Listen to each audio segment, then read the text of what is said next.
ఇది సేవ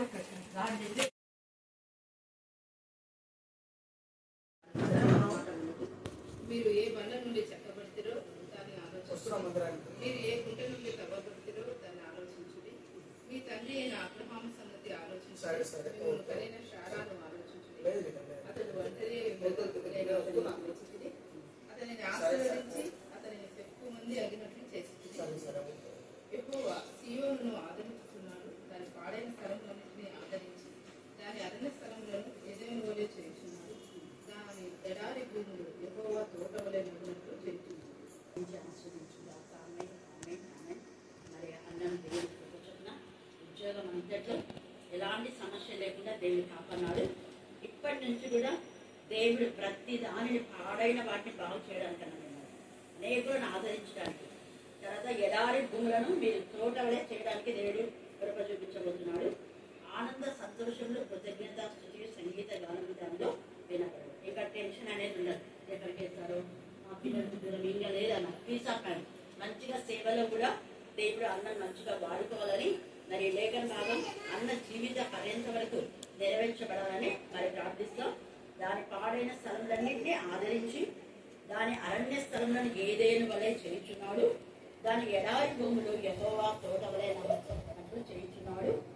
ఆనంద సంతోషంలో కృతజ్ఞత స్తుతియు సంగీత గానంలో దానిలో ఉంది. దేవుడు ఈ వాక్య భాగం దిగించి మరి అన్న జీవితంలోనూ అలాగనే మరి బిడ్డ మేరీ జీవితంలో మరి పాప స్మృతి జీవితంలో వారి పద్ధతి అందరి జీవితంలో ఈ వాక్య భాగం దేవుడు నెరవేర్చుగాక. ఆమేన్ ఆమేన్ ఆమేన్. ప్రార్థన చేసుకుంటాం. ప్రేమ గల ప్రభావ మీకు ఎంతగానో వందనాలు స్తుతులు చెల్లించుకొచ్చినాం తండ్రి. మరి అన్నకు మీరు ఇచ్చిన ఆరోగ్యాన్ని ఆయుష్ను బలాన్ని బట్టి మేము చెల్లిస్తున్నాం. ఇంకా దీర్ఘాయుష్ను మీరు పెంచి ఇస్తే కూడా బయట వెప్పలుగా అన్నం వాడుకోవాలి. ఎంతమంది ఎడారిలాగా ఉన్నారో వారి చిన్న వెళ్ళే ప్రతి సంఘంలో పీస్ ఆఫ్ మైండ్ దయచేయమని ప్రార్థిస్తాం. దేవ యెరూషలేముకు సంబంధించిన ప్రభా సింహంకుల యొక్క దేవ నా ప్రభా మందిరాలు ఎక్కడెక్కడ ఉన్నాయో అక్కడందరూ నా ప్రభా నా తండ్రి అన్నకు ప్రతి అనేక మంది సేవకులు మీరు రివైవల్ చేస్తున్నారు. దేవ నా ప్రభా అంకుల యొక్క గుణలక్షణాలతో మరి అన్నం మీద ఆశించి అన్న లాంటి అనేక మంది ఉంటారు. దేవ మీ సమాధానం అందరూ మీరు ఏర్పాటు చేస్తున్నారు. పూర్ణ ఆరోగ్యాన్ని మీరు తండ్రి దయచేయండి. మరి మీరు కూడా ఆరోగ్యాన్ని బలాన్ని శక్తిని దయచేయండి. స్వీటీ ఫస్ట్ క్లాస్లో పాస్ అవడానికి ఆరోగ్యం ఆలోచించండి. జ్ఞానాత్మకలు ఉంటారు. దేవా వేరే వాళ్ళ తల్లి కానీ ఆంటీని సేవించి ఆంటీ ఎంతో తెలిసేస్తాను. స్తోత్రం మీకే స్తోత్రం మీకే స్తోత్రం మీకే స్తోత్రం మీకే స్తోత్రం. మరి ఒకసారి నా ప్రభ మాత్రమే మరి యొక్క స్వీట్ యొక్క నాతని దేవ డిసెంబర్లో 12 కూడా బర్త్డే ఫంక్షన్ కూడా నీకు మనలో మీరు ముందుండి పెట్టగా ఉన్న స్థలం అన్ని కూడా సరళం చేయమని మమ్మను ఆత్మలో మీ చుట్టూగే సమర్పిస్తున్న దేశంలో ప్రారంభిస్తున్నాం. ఆమేన్ ఆమేన్.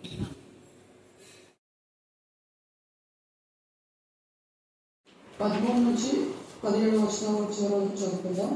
యెహెజ్కేలు గ్రంథము 5వ అధ్యాయము 13 నుంచి చివరి వరకు. నా కోపము తీరును, వారి మీద నా ఉగ్రత తీర్చుకొని నన్ను ఓదార్చుకొందును. నేను వారి మీద నా ఉగ్రత తీర్చుకున్న కాలమున యెహోవానైన నేను ఆస్తికర్త గలవాడని అలాగూ ఆసక్తి గలవాడని అలాగూ సెలవిచ్చి తిని వారు చేసుకొందురు. అలాగూ నీ చుట్టూనున్న అన్ని జనులలో నిన్ను చూసి వారందరి దృష్టికి పాడుగాను నిందాస్పదముగాను నేను నిన్ను చేయుదును. కావున నీ పోషణ దారము తీసివేసి నీ మీదికి నేను మహాక్షామము రప్పించి నీ వారు క్షయమగునట్లుగా వారిని క్షయపరచు. మహాక్షయమును పంపించి కోపము చేతను క్రోధము చేతను కఠినమైన గద్దింపుల చేతను నేను నిన్ను శిక్షింపగా నీ చుట్టూనున్న అన్యజనులకు నీవు నిందకును ఎగతాళికిని హెచ్చరికలకును విస్మయమునకును ఆస్పాదముగా ఉండువు. యెహోవానగు నేనే ఆజ్ఞయించి ఉన్నాను. ఈ ప్రకారము నేను నీ మీదికి క్షామమును దుష్ట మృగములను పంపుదును. అవి నీకు పుత్రహీనత కలగచేయును. తెగులును ప్రాణహానియు నీకు కలుగును. మరియు నీ మీదికి ఖడ్గమును రప్పించెదను. యెహోవానగు నేనే ఇలా ఆజ్ఞాపించుచున్నాను అని అన్నాను. దేవుడి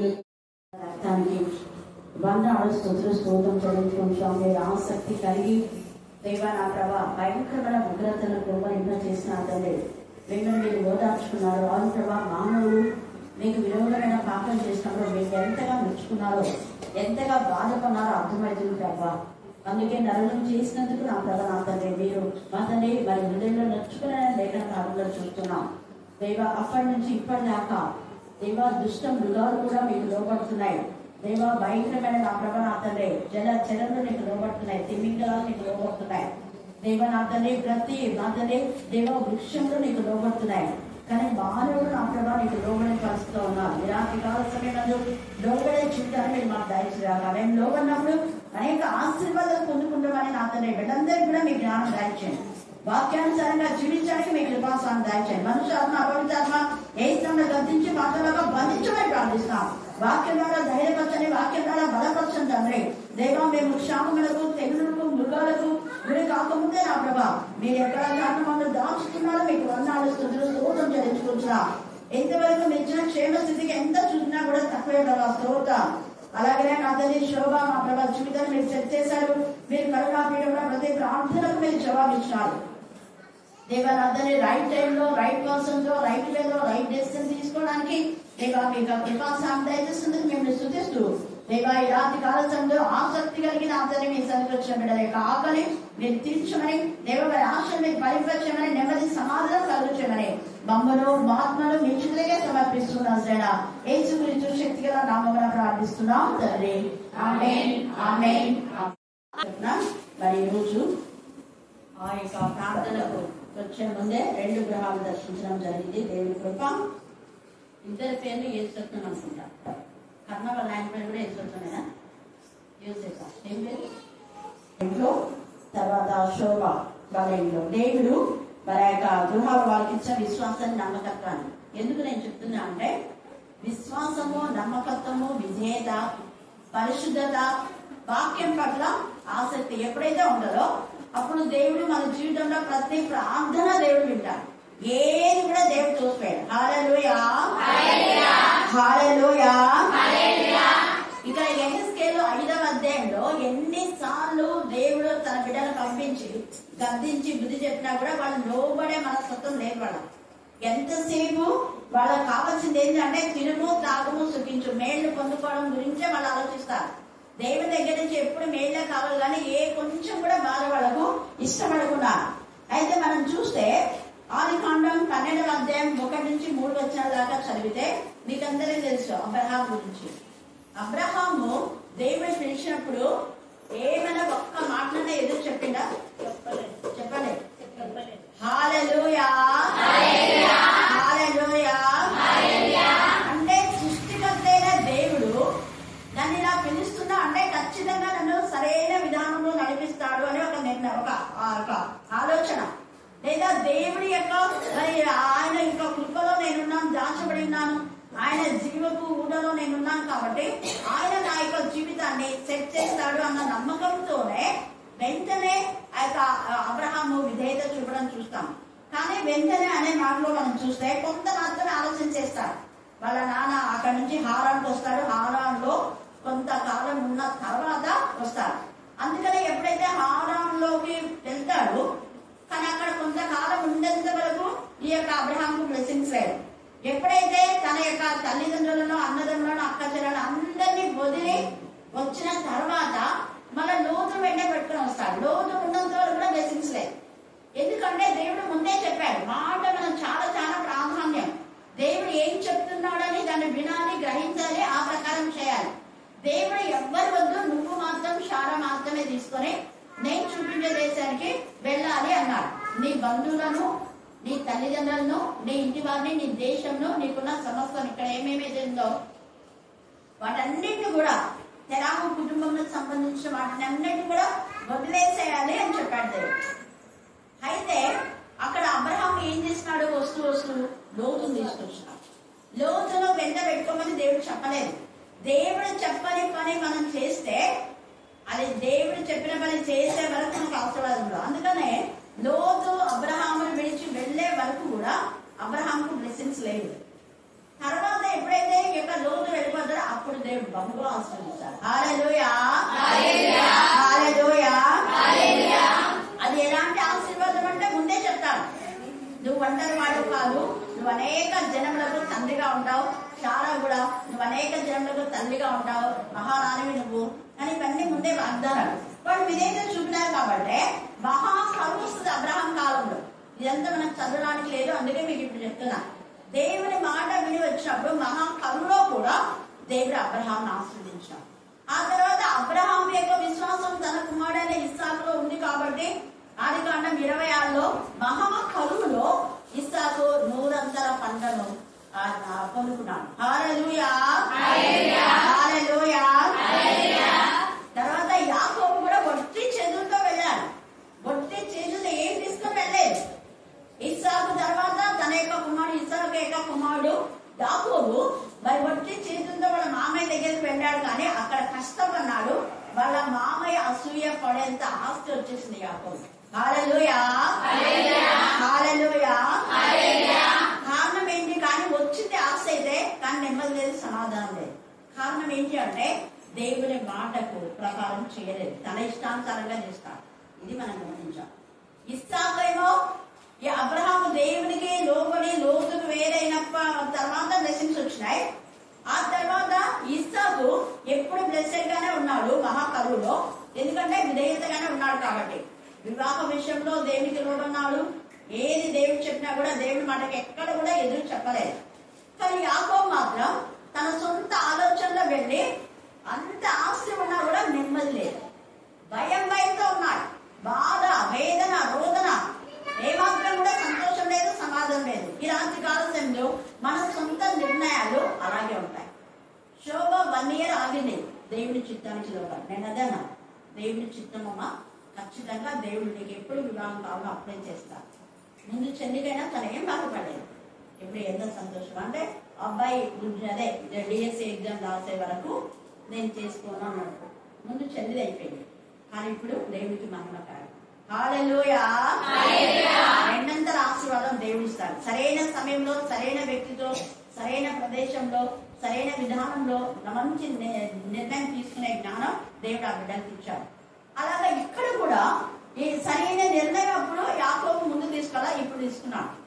ఇప్పుడు తీసుకొని దేవుడి సన్నిధిలో ఆశీర్వదించుకున్నాడు. అదేది యాకోబు, నీకు ఆశీర్వాదాలు వచ్చేసినాయి కదా, అడ్డుగోలుగా ఆశీర్వాదాలు వచ్చినాయి, బాగా ఆస్వాదించామన్న గొర్రెలు ఉన్నాయి, మేకలు ఉన్నాయి, 2 వారాలు ఉన్నా, పెళ్లి ఇంకేది నీకు అని అనుకున్నాడు. కానీ ఇవన్నీ ఆశీర్వాదం కాకుండా నువ్వు ఆశీర్వదిస్తే నేను వదిలిపెట్టాను కాక వదిలిపెట్టాను. ఈ రాత్రి దేవుని ద్వారా ఆశీర్వాదం పొందే వరకు మనం దేవుని వదిలిపెట్టకూడదు. ఎప్పుడు కష్టంలో దేవుడిని మర్చిపోయి సుఖంలో దేవుడు అనడం కాదు. అది మొదలుకొని ఎప్పుడు యాకోబు దేవునికి విధేయత చూపుతూనే వచ్చాడు. అందుకే ఆశీర్వదించుకున్నా. తర్వాత ఇక్కడ మనం చూస్తే యెహెజ్కేలు చూడండి, చదివిన లేఖన భాగంలో దేవునికి కోపం తెప్పించారు వీళ్ళంతా. 13వ వచనంలో నా కోపము తీరును, ఎలా తీరిందంట దేవుని కోపము, నేను వారి మీద నా ఉగ్రత తీర్చుకుని కాలంన యెహోవానైనా నేను ఆసక్తి గలవాడినై. ఈ బాధ అనిపించిన దేవునికి ఆసక్తి అంట. ఏం ఆసక్తి అంటే ఆయనకు విరోధంగా చూసినటువంటి వాళ్ళు, ఆయనకు ఎదిరించిన వాళ్ళు, ఆయన తిరుగుబాటు చేసిన వాళ్ళు, ఆయన మాట విననటువంటి వాళ్లకు శిక్ష. నచ్చుకున్నాడు దేవుడు. అక్కడ మనం చూస్తే 6వ అధ్యాయంలో ఆదికాండంలో నరుని చేసినందుకు ఆయన హృదయం ఏమైందంట, సంతాపపన్నాడు, దుఃఖమన్నాడు. ఎందుకు చేశారు వీళ్ళకి అసలు విశ్వాసం ఘాతకులు వీళ్ళు అని. ఇక్కడ ఇశ్రాయేలు ఇంతగా చీకటిలో నుంచి, కరువులో నుంచి, భయంకరమైన ఇబ్బంది కొలిపిలో నుంచి దేవుడు తీసుకొని వస్తే వీళ్ళు దేవుడికి ప్రతిగా వాళ్ళకి ఇచ్చిన బంగారు వెండితో దేవతలను చేసుకుని దేవతలకు హాని అర్పణ అర్పించారు. వాటికి ధూపం వేస్తారు, వాటికి గొడవలు వధించారు. దేవుడు ఇచ్చినటువంటి వాటిలో వాటికి అర్పించారు హాని అర్పణ. ఎంత గుండె కొద్దుగా ఉంటుంది దేవుడికి. అందుకనే ఓదార్పు పొందలేకపోతున్నారు దేవుడు. వీళ్ళని ఏం చేయాలి, ఇలాగే స్ప్రెడ్ అయిపోతున్నారు వీళ్ళంతా. అందుకనే వాళ్ళకంతా మహాక్షామం వచ్చింది. చూడండి, ఆసక్తి గలవాడనై ఏం చేసినాడు ఆయన అంటే, నీ చుట్టూనున్న అన్య జనుల్లో నిన్ను ఏం చేస్తాను, చూడండి, అన్య జనుల్లో నిన్ను చూచు వారందరి దృష్టికి పాడుగాను నిందాస్పదంగాను, నేను నిన్న చేసిన పాడుగా నిందకు ఆస్పదంగా. ముందు వాళ్ళంతా ఆశీర్వదించబడిన. ఓ దేవుడు వాళ్ళతో ఉన్నాడని ఫరో ఎన్నిసార్లు వాళ్ళకి తెగులు వచ్చింది కానీ వీళ్ళకు అస్సలు తెగులు రాలేదు. ఎన్ని తెగులు వాళ్ళు అనుభవించినారు కానీ దేవుని పిల్లలకు అంత క్షేమం వచ్చింది. అలాంటి ఇశ్రాయేలీయులు దేవునికి విరోధమైన విధానంలో వాళ్ళు పాపం చేశారు. అందుకే దేవుడు అంటున్నాడు, ఇప్పుడు మీకు పాడుగాను నిందగా ఆస్పదంగాను. ఈ రాత్రి కాల సమయమందు ఒకవేళ మీ కుటుంబం, మీ జీవితం, మీ యొక్క ఇల్లు కానివ్వండి, మన ప్రదేశం, మన యొక్క ప్రాంతం, మన దేశం పాడుగా నిందగా ఆస్పదంగా ఉంది అంటే దేవుని యొక్క ఉగ్రత. దేవునికి ఇవ్వాల్సిన ఆనర్ ఇవ్వటం లేదు. భయభక్తి లేని జీవితంలో ఉన్నారు. అందుకే భారతదేశానికి ముఖ్యంగా ఇంత ఉగ్రత వచ్చింది. అన్ని దేశాలు కూడా వచ్చాయి. ఇప్పుడు అమెరికాలో, జపాన్లో వీటన్ని కారణం దేవునికి లోబడే మనస్తత్వం లేదు. లోబడనప్పుడే ఉగ్రత వస్తుంది. అందుకే ఇక్కడ మాట్లాడుతున్న అక్షరాలు అలాగే నీ చుట్టూ ఉన్న అన్యజనులో నేను చూచి వారందరి దృష్టికి పాడుగాను నిందాస్పదం. ఒకప్పుడు భారతదేశం అంటే పరిశుద్ధమైన దేశం. కానీ అలాంటి పరిశుద్ధమైన దేశంలో ఎక్కడ కూడా ధర్మస్థలాల్లో దేవుని యొక్క నిజంగా ఆరాధనలు జరిగే స్థలాలలో పాడు నాశనం ఉంది. క్షేమంగా ఉండాలని, ఆశీర్వాదం పొందాలని వచ్చేటటువంటి స్థలాలలో ఆశీర్వాదం లేకపోగా బలత్కారము, అన్ని అరాచకాలు, అన్యాయంగా బలత్కారం, నానగా చండాలమైన పనులు, దేవుడికి విరోధమైన పాపం, దేవుడు ఏదైతే అసహించుకున్నాడో అలాంటి అసహ్యకరమైన పనులు ఎక్కడ చేస్తున్నారు, ఎక్కడ అరణ్యంలో అడవుల్లోనే మనం అనుకుంటాం. దేవుడి యొక్క మందిరాలు, వాళ్ళ దేవుని మందిరాల్లో, మన దేవుని మందిరాల్లో. అందుకే దేవుని కోపం వచ్చేస్తుంది. తర్వాత వచ్చినాడు 15వ వచనం, కావున నీ పోషణ ఆధారము తీసివేసి నీ మీదికి నేను మహాక్షామం రప్పించి నీ వారు. ఇక్కడ మహాక్షామం, ఒకవేళ మనకి ఎవరికైనా క్షామం వచ్చిందంటే ఫస్ట్ మీరు దేవునికి అవిధేయతగా ఉన్నారేమో అని ఆత్మ పరిశీలన చేస్తారు. అంటే అన్ని ఉన్నా కూడా తినలేని పరిస్థితి, తినాలనుకున్నా కూడా తినలేని పరిస్థితి, సమృద్ధిగా ఉండాలనుకున్నా సమృద్ధి లేని పరిస్థితి, విత్తనాలు వేసినా కూడా సరిగా పండని పరిస్థితి, ఒకవేళ పంట చేతికి వచ్చినా సరైన రేట్ రాని పరిస్థితి. కారణం మనం దేవుడికి ఇవ్వాల్సిన ఆదరణ ఇవ్వటం లేదు. అందుకే అంటారు, నన్ను తండ్రి అని ప్రార్థన చేస్తున్నారు కానీ నాకు ఇవ్వాల్సిన గంట మీరు నాకు ఇస్తున్నారా అని దేవుడు క్వశ్చన్ చేస్తాడు ఇక్కడ. అందుకనే వాళ్ళ పోషణ ఆధారం దేవుడు తీసేస్తున్నాడంట. ఇంకా ఎంత భయంకరమైన క్షామం అంటే యెషయా 4వ అధ్యాయం 1 నుంచి 2 వచనాలు, ఒకటి వచ్చిన ఆ దినంన ఎంతమంది అంత స్త్రీలు అర్థం చేసుకుని, ఎంతమంది స్త్రీలు? 7 స్త్రీలు ఒక్క పురుషులే పడుతున్నారు. ఇక్కడ చాలా మంది ఎక్కువగా చనిపోవడానికి అంత పురుషులే ఎక్కువగా చనిపోతున్నారు. వాళ్ళంతా అవిధేయత, అక్రమమైన మార్గంలో అనేక మంది స్త్రీలను పాడు చేస్తున్నారు వీళ్ళ జీవితాల్లో. అందుకనే పురుషులంతా చచ్చిపోయినారు. ఎంతమంది అక్కడ కూడా అన్ని స్త్రీలు ఎవరెవరు చేసుకున్నారో వాళ్ళందరూ చంపేశారు. పురుషులు లేరు. 7 స్త్రీలు ఒక్క పురుషులు పట్టుకొని ఏమంటున్నారంటే, అయ్యా నీ పేరు మాత్రం పెట్టు, నువ్వే మాకు పోషణ వద్దు, మా అన్నమే తింటాం, మా వస్త్రలే కట్టుకుంటాం, కానీ భర్త అనేవాడు ఉన్నాడంటే వేరే వాడు మాతో పాపం చేయడు. ఎందుకు చేస్తున్నారు? అక్కడ అడుక్కుంటున్నారు. ఒక పురుషుని అండగా మేము ఉన్నామని. ఇక్కడ ఇంకొక అర్థం ఏంటంటే 7 స్త్రీలు అంటే 7 సంఘములు ఒక్క పురుషుడైన యేసు ప్రభు పైన ఆధారపడాలి. హల్లెలూయా, హల్లెలూయా. యేసే ద్వారా తప్ప వేరే విధానంలో సంఘాలకు పాపపక్షాన కలగదు. యేసే నామమునే సంఘాలకు విడుదల, విమోచన. అందుకే సంఘంలో ఆయన ప్రేమించాడు. సంఘము కలంకము, మడత, మచ్చ ఏమి లేకుండా నిర్దోషమైన సంఘంగా, నిష్కలంకమైన సంఘంగా ఆయన ఎదురు నిలబడాలి అని ఆదాము అవ్వడం చేసుకున్నాడు రాత్రి ఉండడానికి. అక్కడ అది మొదటి కుటుంబం, మొదటి ఫ్యామిలీ. ప్రతి కుటుంబం ఏ సైడ్ అనుసంధానం కావాలని దేవుడు ఎంత ఇష్టపడుతున్నాడు. ఈ సమయం మన జ్ఞాపకం, దేవునితో అనుసంధానం అవుతున్నామా, లోకంలో కలిసిపోతున్నాం. దినమంతా లోకంలో పండ 24 గంటల్లో మరి ఎంత సమయం దేవుడు. చాలా సంతోషం, మీరందరూ వర్షం వస్తున్నా కూడా వచ్చారు. హల్లెలూయా, హల్లెలూయా. చూడండి నిండు చూలాలు కూడా ఎంత సంతోషం. వృద్ధులు వచ్చినారు, నిండు చూలాల పిల్లలు కూడా ఎంత ఆసక్తి. వర్షం ఇదే దేవుడు మనం చూడాలి. దేవుడు ఎంత ఆనందపడతారో మిమ్మల్ని చూసి. కానీ ఎవరైతే దేవుడికి ఇవ్వాల్సిన సమయం ఇవ్వకుండా వాళ్ళని చూసి వెళ్ళే వస్తారు. వాళ్ళకి వచ్చేదంతా కరువే, వాళ్ళకి వచ్చేదంతా దేవుడి కోపానికి గురైపోతారు. వాళ్ళకు క్షామము అంటే అన్ని ఉన్నా కూడా తినే పరిస్థితి. అందుకే ఇక్కడ అంటున్నాడు మన క్షామము. అక్కడ అంటున్నాడు కదా, ఎంత మహాక్షామం అంటే కొంచెం కాదు, మహాక్షామము అనే మాటలు అన్ని విధాల్లో పురుషులు లయమైపోయినారు. అందుకే దేవుని పైన ఆధారపడాలి. క్షామం అంటే ఒక పంటనే కాదు, మన శరీర అవయవాల్లో కూడా సంతోషం లేని పరిస్థితి, నీరసం క్షామమే, రక్తం లేని క్షామమే, ఇంకా చాలా ఉన్నాయి దీంట్లో చెప్పుకోవాలనుకుంటే.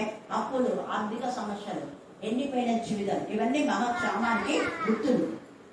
తర్వాత చూడండి ఏమన్నాడు అక్కడ, చదవడమా?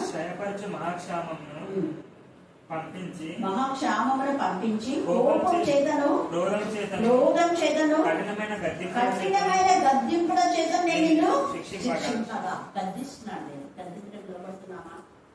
3 రకాలుగా చెప్తున్నాడు. కోపాన్ని మించింది క్రోధం, క్రోధాన్ని మించింది ఇంకా ఏమాత్రం క్షమాపణ లేకుండా. క్షమించమంటే కూడా క్షమించరాని, అందుకే పరిశుద్ధాత్మకు వ్యతిరేకంగా చేస్తే క్షమాపణ లేదు. క్షమించరాని పాపాలు కొన్ని ఉన్నాయి, మరణంలోకి తగిన పాపాలు కొన్ని ఉన్నాయి, మరణంలోకి తగని పాపాలు కొన్ని ఉన్నాయి. ఇస్కరియోతు యూదా మరణానికి తగిన పాపం, అది 2వ మరణం, దానికి క్షమాపణ లేదు. తెలిసి చేసిన పాపాలకు క్షమాపణ. అందుకే కఠినమైన గద్దింపుల చేత నేను నిన్నేం చేస్తున్నా? శిక్షింపగా. నీ చుట్టూనున్న అన్ని జనులకు నీవు నిందకును ఎగతాళికి హెచ్చరికను విస్మయమునకును ఆస్పదంగా ఉన్నావు. ఒకరు పవన్ చెప్పింది, అనేక మంది దేవుడి మందిరానికి పోతారు, వాళ్ళ ప్రసాదాలు తింటారు, పిండాకులు తింటారు కదా. చచ్చిన శవాలకు, చచ్చిన వారికి పెట్టినటువంటి ఆ భోజనము అది ఏడుపు భోజనం, తినకూడదు. ఎందుకు పోయి తింటారు? ప్రార్థన చేయొచ్చు, మనం వాళ్ళ కోసమే దేవుడిని కనపరచాలి, మహించాలి. కానీ చచ్చిన వాళ్ళకి అర్పించిన వాళ్ళని తినేది. ఇంకా కొంతమంది దేవుళ్ళు చేస్తారు, చాలా మంది ఒకసారి బయటకు అయిపోయింది. దేవతలు చేసిన ఏమైతే ప్రార్థన చేసుకుని తినొచ్చున్నా, ఎవరు వాళ్ళు మళ్ళీ వాక్యం చెప్పడంలే, చర్చలే ప్రార్థన చేసుకోలే. చూడండి, తిన్నాలప్పుడు ఇంకా అదే అయ్యకుండా ఉంటా ఏదో అంటారు కదా, ఆడ ఎందుకు అన్నం పడేస్తారంటే ఇట్లా రేపు పట్టుకుంటాం, సిగ్గులే వాళ్ళు ముద్దలు చేసి పడేస్తారంట. నేను జులకాలన్నప్పుడు పిల్లలు చెప్పింది, మేము వివరం ఫోన్ వేయమన్నారు. జులకాల పిల్లలు కూడా వాళ్ళంతా మంచి నిష్టగా ఉంటారు, కొడుకు అంతా గుడులు లేదంటే అంటున్నారు. అది గుడులు వస్తుంది మేడం అక్కడికి, అంతా వాళ్ళు బంధువులు ఉన్నారు, మా బంధువులు అంటే జులకాల వాళ్ళని చేసుకునే ఉంటారు కదా. అప్పుడు చెప్తారు మా స్టూడెంట్స్ ఒకసారి కూడా పోరా, ఆ స్టూడెంట్ ఇప్పుడు ఒక స్టూడెంట్ ఆమె కోడికి రావుతుంది ఇంజనీర్ అబ్బాయి.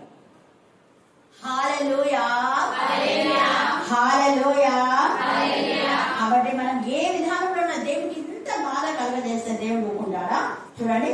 తర్వాత మనం చూస్తే యెషయా 66వ అధ్యాయము 8వ వచనం చదవండి. యెషయా 56 8వ వచనం.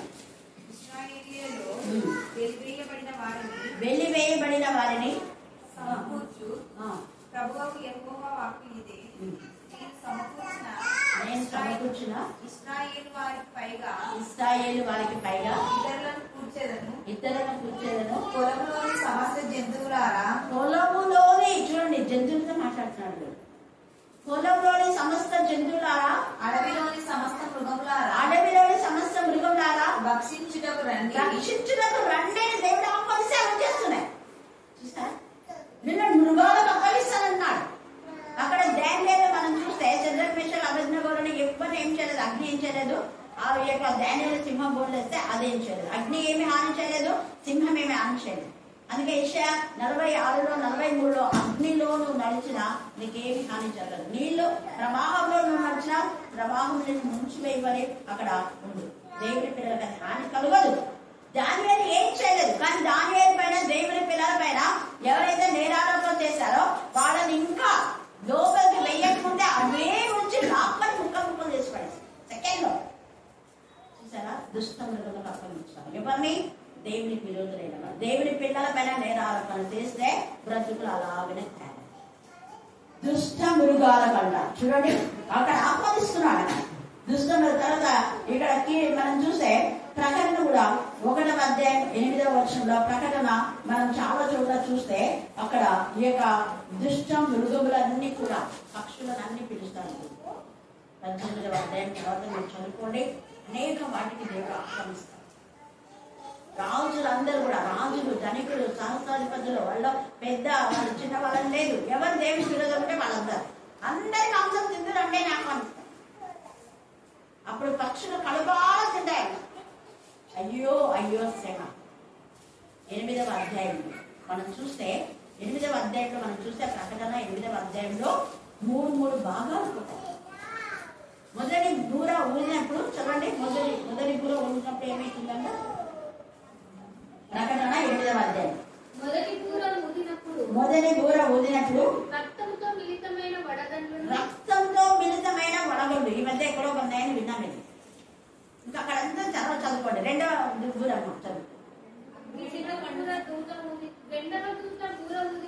2వ దూత బూర ఊదినప్పుడు అగ్ని చేత మండుచున్న పెద్ద కొండ సముద్రంలో పడతాండ. ఒక్కసారి ఆలోచించండి. ఒక కొండ సముద్రంలో పడిందంటే పెద్దదంట. అగ్నితో పండే కొండ పడినప్పుడు సముద్రం అంతా పొంగి మొత్తం ప్రపంచం అంతా స్టేడియం అయిపోతుంది. అదంతా 3వ భాగం అంతా చచ్చిపోతాయి, రక్తం అయిపోతుంది. సముద్రం ద్వారా ఎన్ని లాభాలు ఉన్నాయి. అసలు ప్రపంచం అంతా ఇలాగ నడుస్తుందంటే సముద్రము వ్యాపారమే. ఓడలు అన్ని కూడా ఎంతెంత కొన్ని కోట్లు వస్తున్నాయి. కొన్ని చేపలు ఎంత ఖరీదు ఉంటాయి తెలుసా? కొన్ని చేపలు కొన్ని లక్షలు పలికే చేపలు ఉన్నాయి. రొయ్యలు అయితే అవి 1500 కేజీ, తెలుసు కదా, మామూలు రొయ్యలే. దాంట్లో ఇంకొక కొన్ని రకాలైనటువంటి ఫారిన్ కంట్రీస్ లో పోతున్నాయి. 4000 కేజీ, 5000 కేజీ అన్ని ఇంపోర్టెడ్ చేసుకుంటారు. ఆ యొక్క ఓడల ద్వారా ఎన్ని స్మగ్లర్స్ ఏమేమో చేస్తుంటారు, ఎంత వ్యాపారం జరుగుతాయి. అలాంటి ఓడలన్నీ కూడా పాడైపోతాయి. అక్కడ సముద్ర వ్యాపారం అంతా నాశనం అయిపోతే మహాక్షామం వస్తుంది దేశానికి. దేశమంతా కూడా ఈ ఓడల ద్వారా, సముద్రం ద్వారా చాలా వ్యాపారం జరుగుతుంది. ఎంతమంది కోట్లు సంపాదిస్తున్నారు సముద్ర వ్యాపారం. అలా కోట్లు సంపాదించడం పక్కన పెడితే ఇంకా జలచరాలను కూడా 3వ భాగం చూస్తుంది. రక్తం అయిపోతుంది. ఇంకా నీళ్ళే 3 భాగాలు. తర్వాత ఇంకా 3వ దూత బూర ఊదితే ఏమా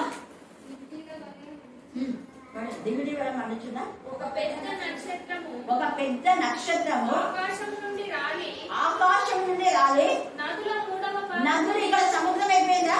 సముద్రంలో జలచరాలన్నీ పాడైపోతున్నాయి. అక్కడనేమో నదులలో అంటే తాగడానికి నీరు ఉన్నది 3 భాగాలు. మనం నీరు ఇష్టానుసారంగా వాడతాం. 3 భాగాలు అయిపోతే ఆ నదులంతా కూడా ఇవాపరేట్ అయిపోతున్నాయి. ఆవిరైపోయి అన్ని మంచు అక్కడ పైకి వెళ్ళిపోతున్నాయి.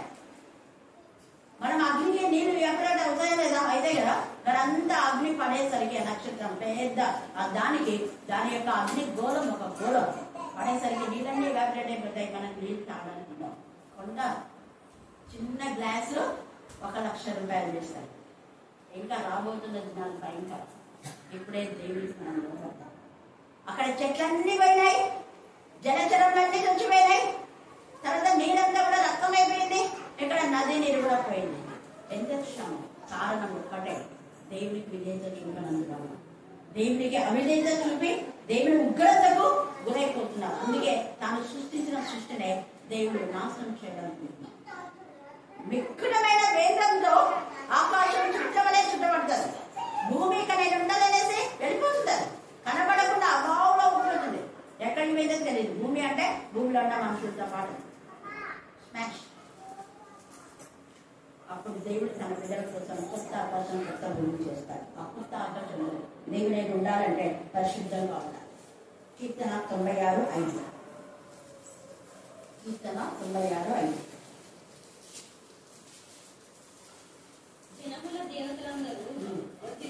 వట్టి విగ్రహాలే. ఇంకా విగ్రహ ఆరాధన అనేది చేయదు. దేవుడికి ఇష్టం లేకుండా ఏ పని చేసినా అది విగ్రహారాధన. మాట వినకపోవడం కూడా విగ్రహం. అంటే మాట వినలేదంటే నువ్వు హృదయంలో ఎవరినో ఏదో ఉంది కాబట్టి వింటావు.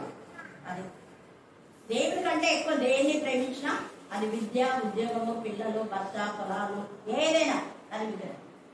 ఇక్కడ చాలా చాలా ఉంది. మనం చూస్తే అంత టైం లేదు. మనము ఫిబ్రవరి రాసిన పత్రిక 13:24. 13:24. నాయకులైన వారందరికీ, పరిశుద్ధులందరికీ నా వందనములు చెప్పులు. పరిశుద్ధులకే వందనాలు. చూసినారా? ఎవరు చెప్పాలి వందనాలు చెప్పండి? చెప్పండి. పరిశుద్ధులు అంటే ఎవరు? పరిశుద్ధులు అంటే నిష్కల్మషంగా ఒకరిని ఆచించినటువంటి జీవితం, ఒకరిని దోచుకొని జీవితం. యేసయ్య పరిశుద్ధులు, తన శిష్యుల పరిశుద్ధులుగా చేశారు.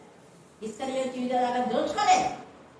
యేసయ్య ద్వారా దొంగ బ్రతుకు మారితే విశ్వాసఘాతకుడై డబ్బు కోసం అక్కడిక్కడ వెళ్ళాడు.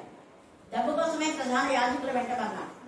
ఈ ప్రధాన యాజకులంతా దేవుని కంటే ఎక్కువ మనుషులను వెంబడలేక వాళ్ళు చేసినటువంటి వాళ్లకు లోపడుతున్నారు, లోకస్తులకు లోపడుతున్నారు, దేవునికి లోపడడం లేదు. ఆ వేషధారణ దేవునికి నచ్చదు. యథార్థంగా దేవునికి ఇష్టంగా పరిశుద్ధంగా ఉంటే వాళ్ళకే దేవుడికి ప్రియగా ఉంటాడు, వాళ్ళకే పొందాలని మనం చెప్తాం. దేవుడు ఈ లేఖన భాగాన్ని దీవించి ఆశీర్వదించుగాక. ఆమేన్, ఆమేన్. ఇలాగా మన దేవుడికి పరిశుద్ధంగా ఉండకపోతే 17వ వచనంలో పుత్రహీనత. ఎందుకు చచ్చుకుంటారు కొడుకులు అంటే ఇక్కడ ఉంది. కొంతమంది పిల్లలు కూడా ఉంటారు, ఎందుకంటే దేవుని యొక్క ఉంటారు కాదు. చచ్చిపోయే వరకు పిల్లలు రాదు. ఎందుకంటే ఇక్కడ అంతా ఉంది, చదువుకుంటే మీకు ఇంకా కొన్ని రెఫరెన్స్ టైం లేక నేను చెప్పలేదు. దేవునికి విరోధంగా చేసిన వాళ్ళ ఇంట్లో సంతతి ఎప్పుడు ఉండదంట. అది కూడా ఉంది. ముసలి వాళ్ళు ఉంటారని అంటే ఎవరిలోనే చనిపోతారని అంటారు. ఎవరైనా ముసలి వాళ్ళు ఉన్నారు అంటే దేవుని ఆశీర్వాదం. పెద్దవాళ్ళు మన వాళ్ళు ఉన్నారంటే అమ్మమ్మ, తాతయ్య, లేకపోతే నాన్నమ్మ, నా చేసిన ఉన్నారు అంటే దేవుని యొక్క ఆశీర్వాదం. కాబట్టి పెద్దలను గౌరవించాలి. దేవుడు విలేకన భాగం దేవునికి ఆశీర్వదించుగాక. ఆమేన్, ఆమేన్. చివరి ప్రార్థన చాలా పక్క మన సార్